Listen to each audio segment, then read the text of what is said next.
So if you don't got no sauce, then you lost. Gucci Mane once said, if you ain't got sauce, you lost.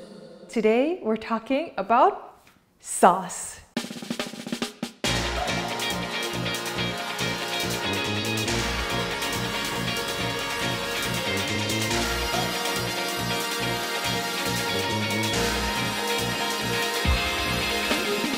Are you tired of having the same old food every day and you want to put a little spice to your life? Or have you stepped inside an Asian grocery store and quite literally got lost in the sauce? Whether you're a beginner or a veteran chef who wants to elevate your sauce game, this video is for you. And today we're going to talk about some of my favorite Asian condiments so you can cook like a pro. Since there's a lot to go over, I'm gonna break it down into chapters to keep things simple. Number 1, what sauces are we covering? Number 2, how are Asian sauces different from Western condiments? And number 3, why should you have them? And number 4, where can you find them? And number 5, my staple condiments and some of my preferred brands. And I'll show you quick and delicious recipes I make in my everyday life so you can incorporate those sauces in your cooking.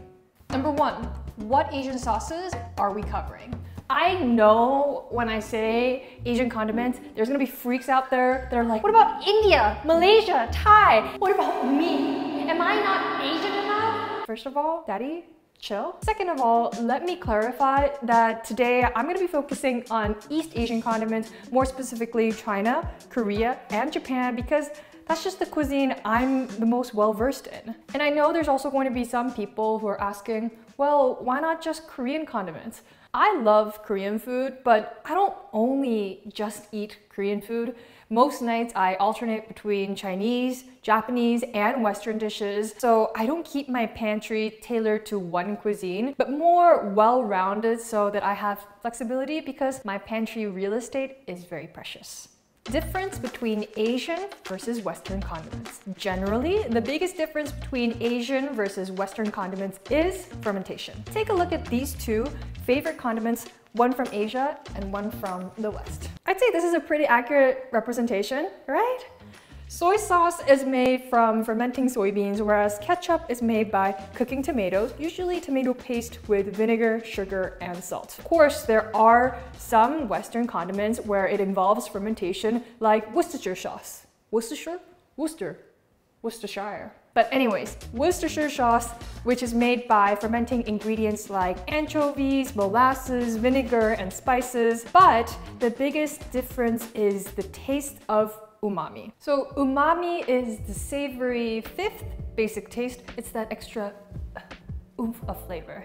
It comes from naturally occurring glutamates like monosodium glutamate, which is MSG, and nucleotides in foods such as fermented products, aged cheeses, tomatoes, mushrooms, seaweeds, and meats like beef or fish. And umami is what makes so many Asian food so tasty because it's basically a fast pass. It means somebody else basically did all the work. And this goes on to our next question, why should we have them? This video actually came at the perfect time because I just moved into my new place, hence the new kitchen, and I had nothing to start cooking with. Rarely would I buy all of these condiments in one go, and the total came around to $120 USD. I know the upfront cost of buying all these condiments seem pretty steep, but consider it an investment. As mentioned before, Asian condiments are often results of fermentation. They're also salty, acidic, sweet, or in spice form, meaning they last a long time. Having them properly stored and ready in your kitchen will save a lot of time and resources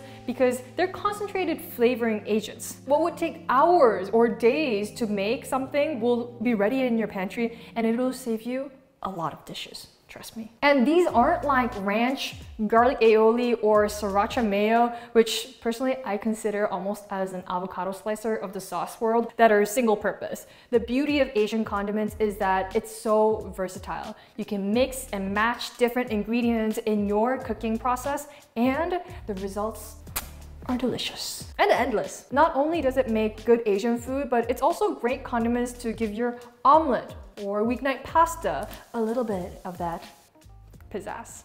Number 3, Where can you find them? Your local grocery store will have an Asian aisle with the basics, but if you want to have a different array of brands, you definitely want to come find a local Asian grocery store.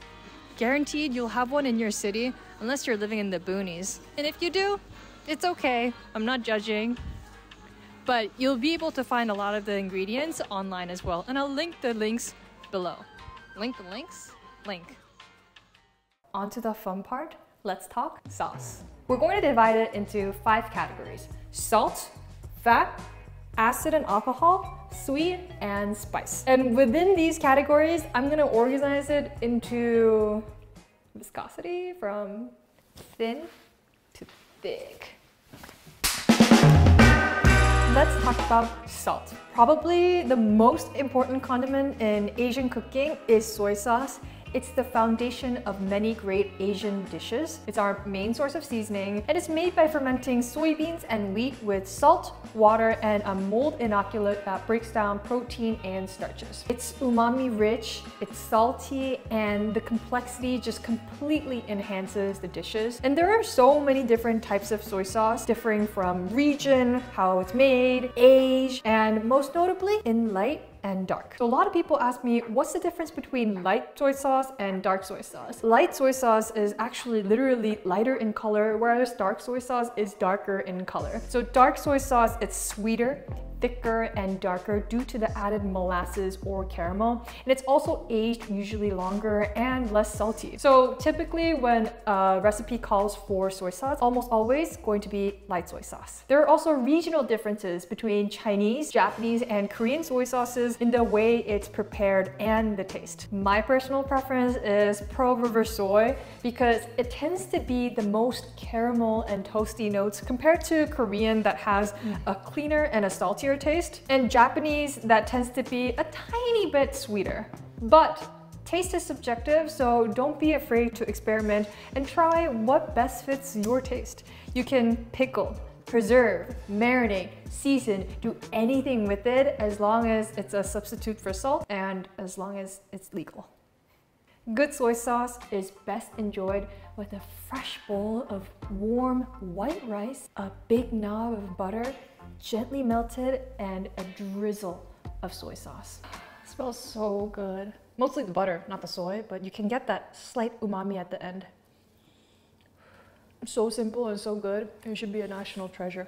The sweetness and the creaminess from the butter, the sharp, acidic, but nutty soy sauce, and the warm rice, that's the most important. The combination of these three, too OP. Dark soy.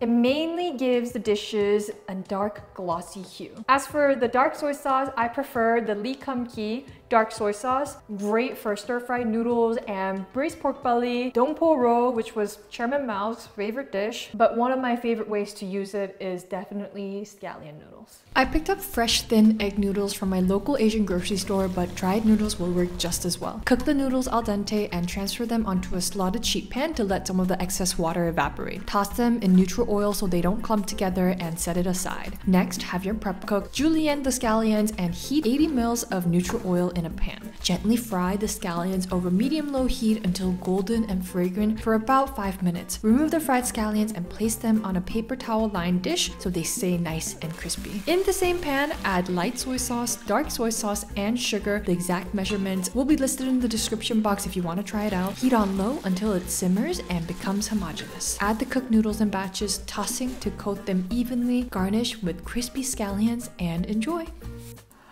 I love the scallion oil and the simmered dark soy sauce and the sugar and the crunchy scallion. So glossy. Do you see this? Let's talk blended soy.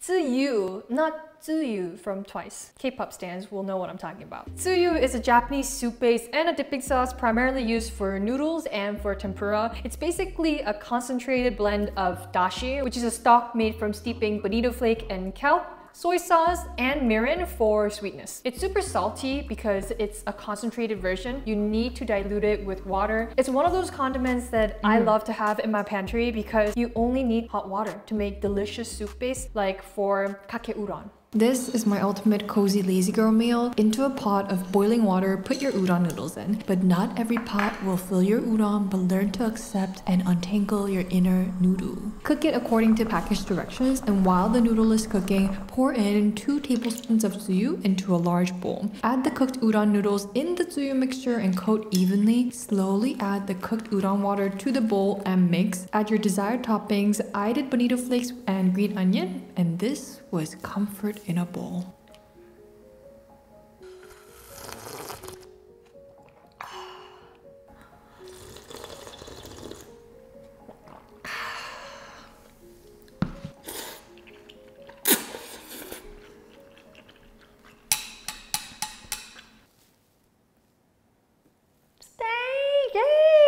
Smells like your boyfriend's feet after he backpacked around Southeast Asia for a month.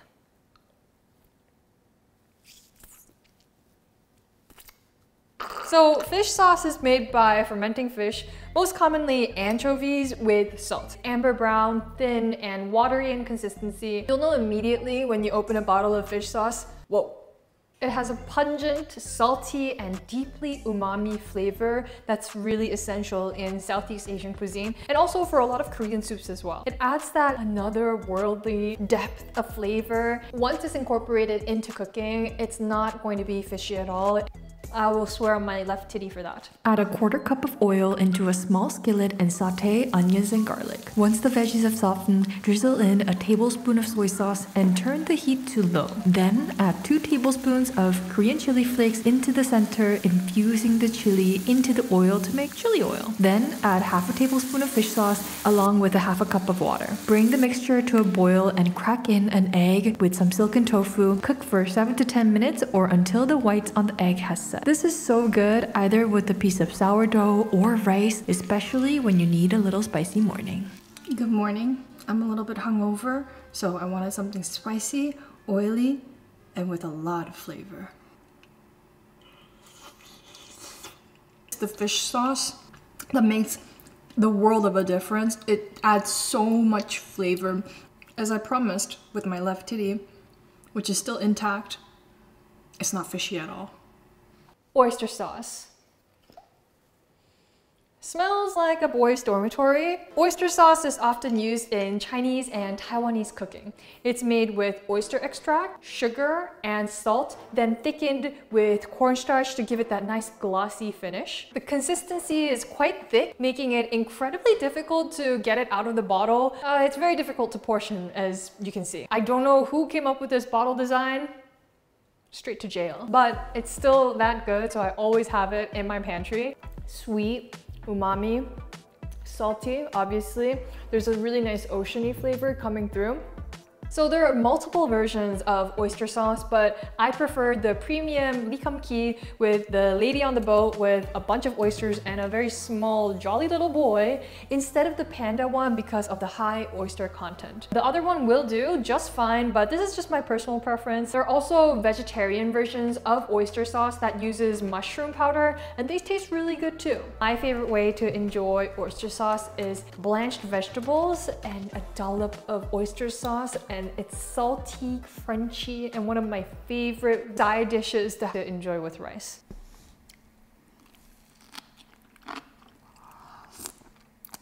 Bulldog sauce. There are no bulldogs in. It's made from fruits like apples and plums and vegetables, vinegar, sugar, and some other spices. So bulldog sauce is a popular Japanese condiment that derived from Worcestershire sauce, adapted to Japanese tastes. Other variations include okonomiyaki and yakisoba, but this is in the middle in terms of thickness and in sweetness. So I like to use it for tonkatsu, honestly for okonomiyaki, yakisoba, because I almost prefer that it's less sweet. The reason why bulldog sauce is great with fried food is because it has a nice amount of tanginess and sweetness to cut through the richness. I like to make my katsu sando with brioche, katsu, a healthy drizzle of bulldog sauce, thinly sliced cabbage, and a squirt of Kewpie Mayo. There are few sandwiches in life that will ever top this one. Trust me on this, bulldog sauce cuts your back. Hoisin sauce. essentially Chinese barbecue sauce. It's often associated with Cantonese cuisine, traditionally being used as like a glaze or a dipping sauce. It's made with fermented soybeans, sugar, vinegar, garlic, sesame oil, and spices. It has a sweet, salty, and slightly tangy flavor. It has an amazing pairing for poultry time. You're roasting a turkey for Thanksgiving. Try finishing it with a glaze of hoisin sauce. It makes a beautiful color on your chicken, and due to the high sugar content, it just becomes nice, crackly, and dark. Bellissimo. So here I just have a regular old rotisserie chicken sold at any grocery store, and we're gonna transform it into gourmet in just 10 minutes with hoisin sauce. I'm just patting it so that the sauce adheres a little easier. A spoonful. Lather that baby like Justin Trudeau, and we're gonna pop it in the oven on the top rack with the grill function on. Usually it takes about 5 to 10 minutes, but I recommend you keep a close eye because it can go from a beautiful dark brown to burnt real fast. It almost smells like jerk chicken. So crispy. And the reason why I'm using rotisserie instead of baking the chicken from scratch is to just show that it's really easy to elevate pre-made dishes with a little bit of a sauce to give it a nice twist. Miso. You make miso happy!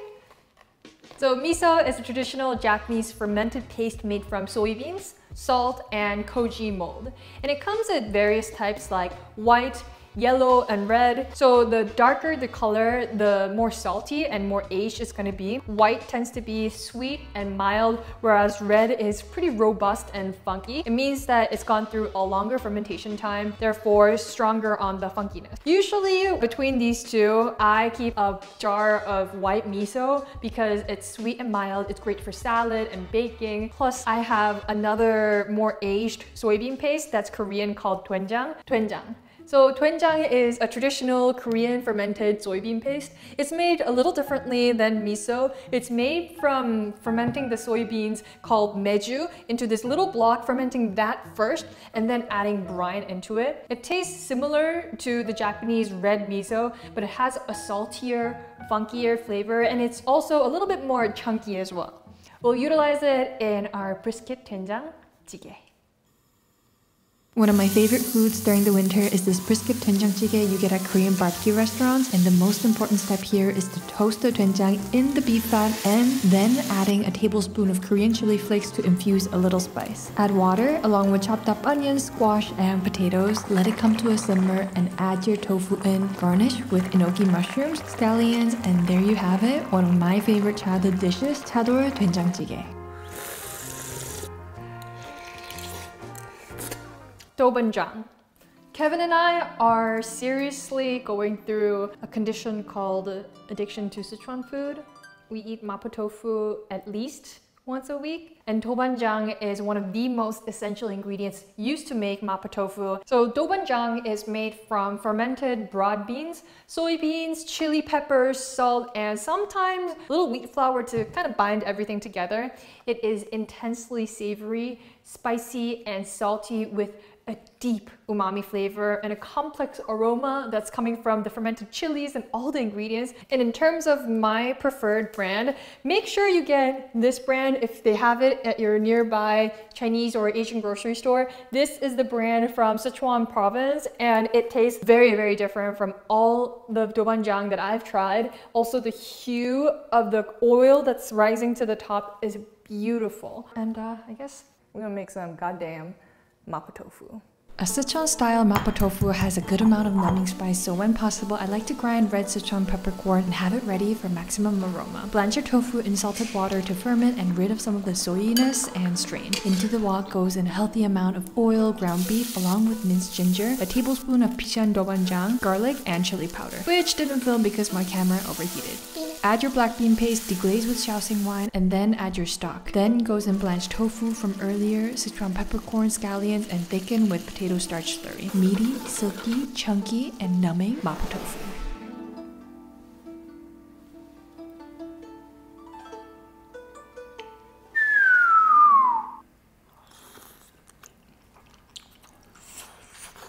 Gochujang. I've heard a lot of people say gochujang. No, it's gochujang. So gochujang is a traditional Korean fermented chili paste. It's made from rice, soybeans, chili peppers, and salt. It develops a deep umami profile from the fermentation process it goes through. I find it really useful because of its thickening abilities for binding flavors together, either in soups and sauces, but also when making pasta.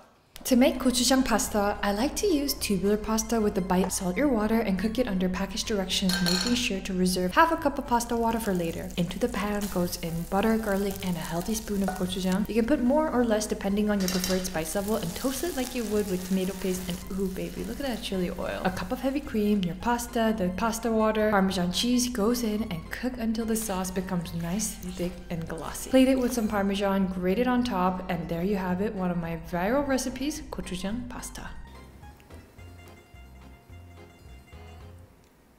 The gochujang adds like a really nice kick and rounded sweetness, and with the sweet cream and the butter and the garlic, it's so good. Black soybean paste. So this is a Korean soybean sauce, and there's a lot of black soybean paste out there. There's Chinese, there's also the ones that aren't blended. And the key difference between the Korean version and the Chinese version out there is that the Korean version, it tends to be sweeter and milder with a more caramelized undertone. It's incredibly salty on its own, and it's meant to be incorporated into dishes like you would with tomato paste, for example. And personally, I find the Korean black bean sauce to be more versatile because I already have Doenjang to be that really salty, pungy, fermented, a little spicy taste, and want something sweet to balance it out. I found that the blend of the two makes a really well-balanced Mapo Tofu, and it's also a necessary ingredient for making Korean-style jjajang sauce. I made a video not so long ago recreating a recipe from one of my favorite Korean Chinese restaurants. The recipe is written in the description box, so if you're curious, go check it out. Japanese curry block. This is the magic that can transform sad veggies in your fridge to an immediate 8 or above. Japanese curry roux is made from a blend of curry powder, flour, butter, oil, and seasonings like garlic, ginger, and sometimes a little sugar to give it a little rounded sweetness. It's a solid block or paste that dissolves really easily into water, and it kind of looks like a chocolate bar almost. And once it's dissolved, it creates a really thick, velvety curry sauce. It can achieve this because it has that thickening agent from the flour, the roux inside. And once cooked, it develops better flavor after a day in the fridge. And this is what every Japanese mom says, but curry in the fridge overnight always tastes better. Now, I don't have a day for the curry to chill in the fridge, but what I do have is 10 minutes to whip up something really fast, and this is my go-to beef kare recipe made with a base of caramelized onions, butter, thinly sliced beef, smothered in a velvety thick curry sauce. Just 4 ingredients, and there you have food that looks like it popped out of an anime. That's it for salt. On to our next chapter, fat. Ah, the smell of home. Sesame oil, the only oil Korea's rich in, and even that, we're really squeezing. Korean sesame oil, 참기름, is a rich aromatic oil made from toasted sesame seeds. It has a golden brown color coming from the toasting process. It's an important oil used as a finishing touch in a lot of Korean dishes to give it that really nice toasty aroma. Basically, if Italians have olive oil, Koreans have sesame oil. We don't usually cook with it though due to its low smoke point, but you can mix it with vegetable oil if you want to really infuse that aroma into stir-fry dishes. Of the commercially available brands, look for one in an opaque container that's vacuum sealed. This way it keeps the fragrance better and safeguards the oil from going rancid from extended sun exposure. It's best enjoyed with a bowl of warm white rice, a crispy fried egg, a little soy sauce, and a drizzle of sesame oil. And to make crispy Chinese-style fried egg in a stainless steel skillet, you want to heat your pan hot. A good indication is when you sprinkle a little drop of water and it doesn't sizzle like this, but it starts,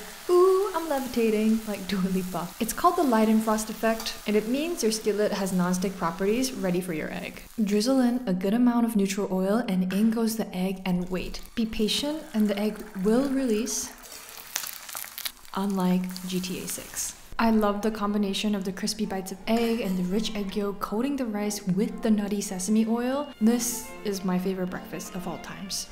Chili oil.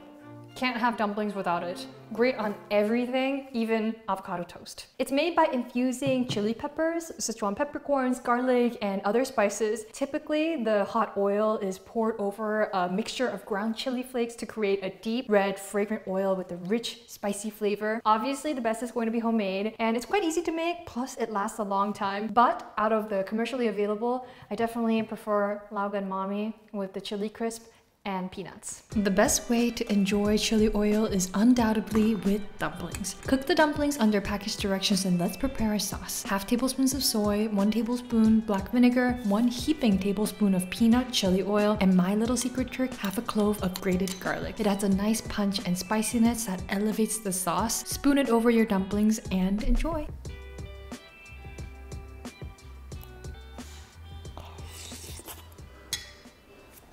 Hot pot without sauce is just sad. Why would you do that to yourself? That's like the whole point of it. And my favorite sauce is definitely the one with sesame paste.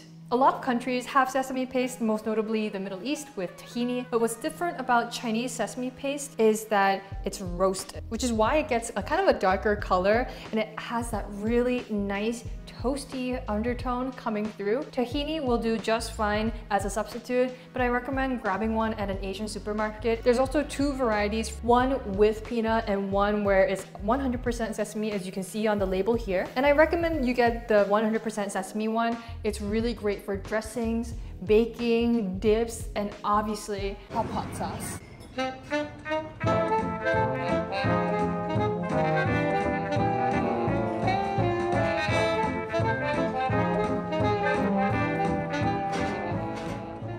Kewpie Mayo. Mayo so good that you will trade your firstborn for. That's why there's a creamy baby as a logo. Kewpie Mayo is a Japanese mayonnaise made with egg yolks instead of the whole egg, which is what traditionally mayonnaise is made with, rice vinegar, and a touch of MSG, which gives it a really nice, rich taste compared to regular mayonnaise. Tuna, Kewpie Mayo, and rice. You'll thank me later.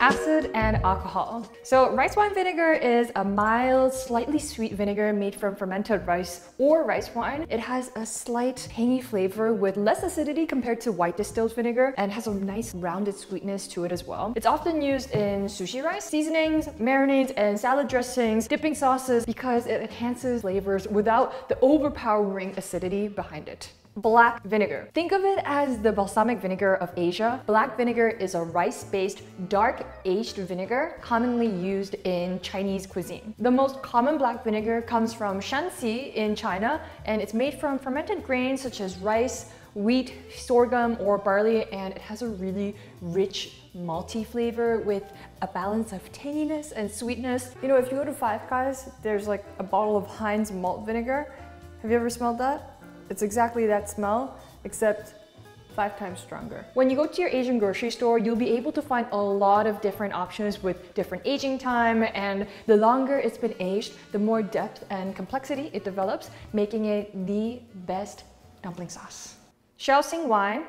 So Shaoxing Wine is a traditional Chinese rice wine that originates from Shaoxing, as the name connotes. It's made from glutinous rice and yeast. It's amber in color and has a slightly sweet, nutty, caramel-like taste with a hint of acidity. It also tastes very similar to sherry. It adds that really nice aroma and that extra oomph to the dish. So Mirin is a traditional Japanese sweet rice wine used in cooking. Similar to Shaoxing wine, it's also made from fermented glutinous rice, rice koji, and sugar for that added sweetness. Commonly, it's used in sauces like teriyaki. It has a mild sweetness and subtle umami, making it great as the sweetener for a lot of sauces. Sake. It's a traditional Japanese alcohol made from rice, water, yeast, and koji mold. It typically has an alcohol percentage of like 12 to 16%. It's lower than most spirits, but it's higher than beer or wine. It can range from sweet to dry depending on the process and style. And along with soy sauce, mirin, and dashi, sake is like the 4 pillars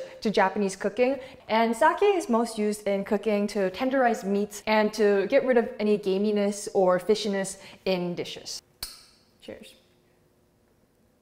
We're making oyakodon, which translates to mother and daughter bowl. A little gruesome if you think about it, but it's a protein-rich, delicious Japanese meal that's easy to whip up under 15 minutes. Add onions to your stock. Traditionally, dashi stock is used, but I prefer chicken to almost make it 3 generations in a bowl. Simmer the onions on low and marinate the chicken in sake. Then add a tablespoon of soy sauce, mirin, and 2 tablespoons of sugar to make the sauce. Add the chicken back in, and once the chicken is almost cooked through, beat 3 eggs in a bowl. Then add 2/3 of the egg mixture and cook, adding the rest for a glossy finish. Top with scallions for garnish and serve on top of rice.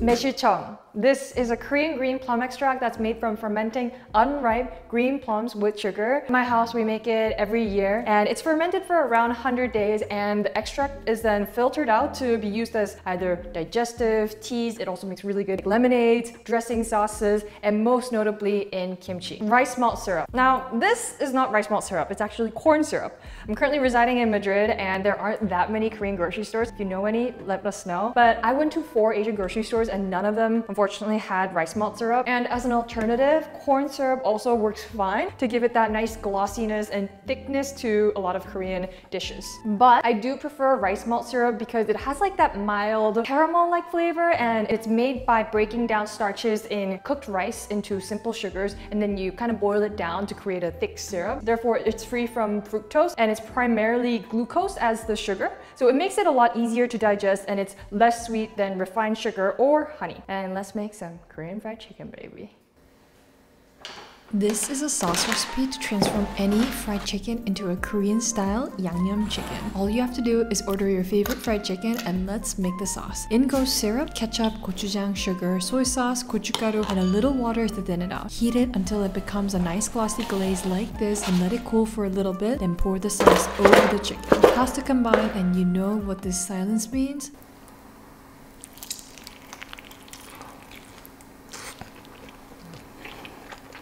Finger licking good. Rock sugar, not crystal meth. So rock sugar is a crystallized form of sugar that's commonly used in a lot of Chinese and Vietnamese cuisine. It's made from pure cane sugar, and it forms these large translucent crystals through a slow crystallization process, and it's often used in braised dishes because it dissolves slower. Therefore, meaning compared to granulated white sugar, for example, it makes the sweetness less intense and adds that really nice gentle sweetness to enhance the other flavors in the dish. It also has a little bit of that molassy note, and it really adds a nice depth of flavor to your dishes. Tastes like Pop Rocks, minus the popping.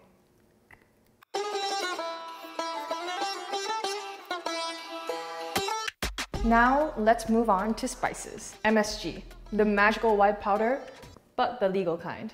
And what more can I say? It gives the food that restaurant quality effect, and the full name of it is monosodium glutamate, and it's a flavor enhancer that amplifies the natural umami flavor in foods. And there's commonly 2 misconceptions when it comes to MSG. One, that it's completely synthetic chemical, and 2, that it makes food salty, but it's actually quite the opposite.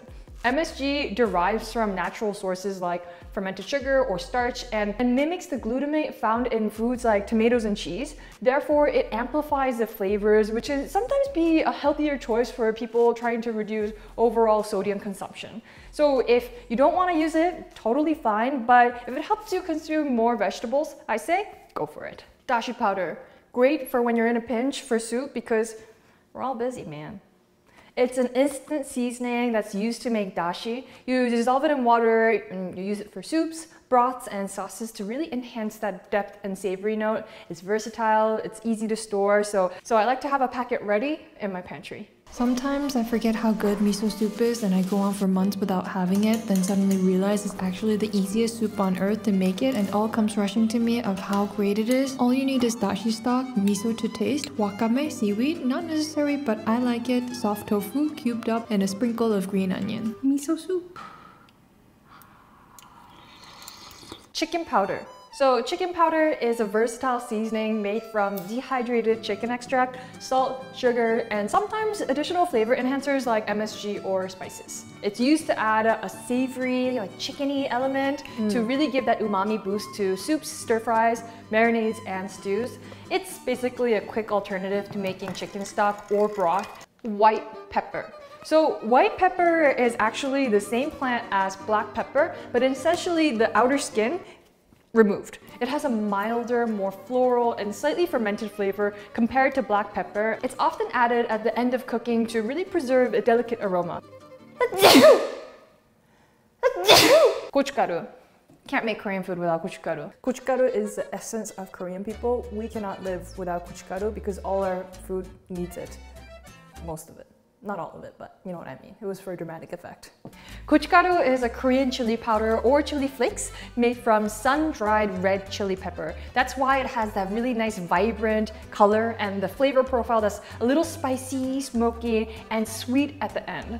It comes in two textures, fine for soups and paste, and coarse for kimchi and for garnishing. I recommend buying the coarse one because it's much more versatile to use in the kitchen. Szechuan peppercorn. It's if black pepper took LSD for the first time. Unlike traditional peppercorns, it has a unique citrusy flavor with a numbing, tingling sensation due to a compound called hydroxy-alpha sansrul. It's a key ingredient in Szechuan cuisine, often used in dishes like Mapo Tofu, hot pot, and chili oil for that iconic mala, which translates to numbing and spicy taste. Trust me, it's really, really addicting when you get into it. And there's two types of Szechuan peppercorn. One, red, that's this one, has a warm, earthy, and slightly woody flavor with a citrusy undertone, and a more balanced, kind of a numbing sensation, whereas the green, it's brighter, sharper, and more floral with a really pronounced citrus note. It's definitely stronger and more fresher numbing effect. I recommend getting red because it's all around more versatile, but if you want to cook more fish dishes, I recommend getting the green one to try it out. Oh, you definitely feel it. My tongue is definitely swelling up a little bit. Feels a bit tingly. I feel like I just got like a local anesthetic on my tongue, but in a weird way. I like that because I'm a pervert. Bonito Flakes, aka katsuobushi. So these are thin, smoky shavings of fermented and dried skipjack tuna. It's an essential ingredient for Japanese cuisine for the rich umami flavor with a savory, smoky aroma.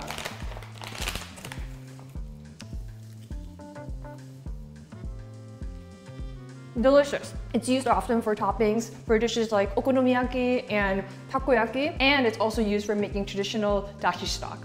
When you put it on something warm, it kind of dances like this.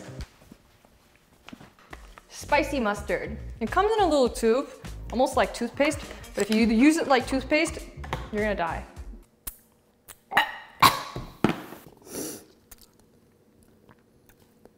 Very spicy. It's very different from the mustard that you put on top of hot dogs. My personal favorite for using this spicy mustard is the dressing used for thinly sliced onions at Korean barbecue. It's punchy, it kind of like cuts through, your nose is spicy, if you know what I mean, and it's perfect. I know it can be a little overwhelming at first, but just get familiar with a couple of sauces at a time. You don't need to buy all of this at once. Just try out some of the recipes, get familiar with it, and start adding new dishes to your weeknight dinner rotation. With trial and error, you'll have a trusty arsenal of flavors ready to whip up dishes that can impress your wifey. Let us know if this was helpful, and if you have any questions, I'll answer them in the comments below. Okay, stay saucy and sexy. Love you, doobies. Bye!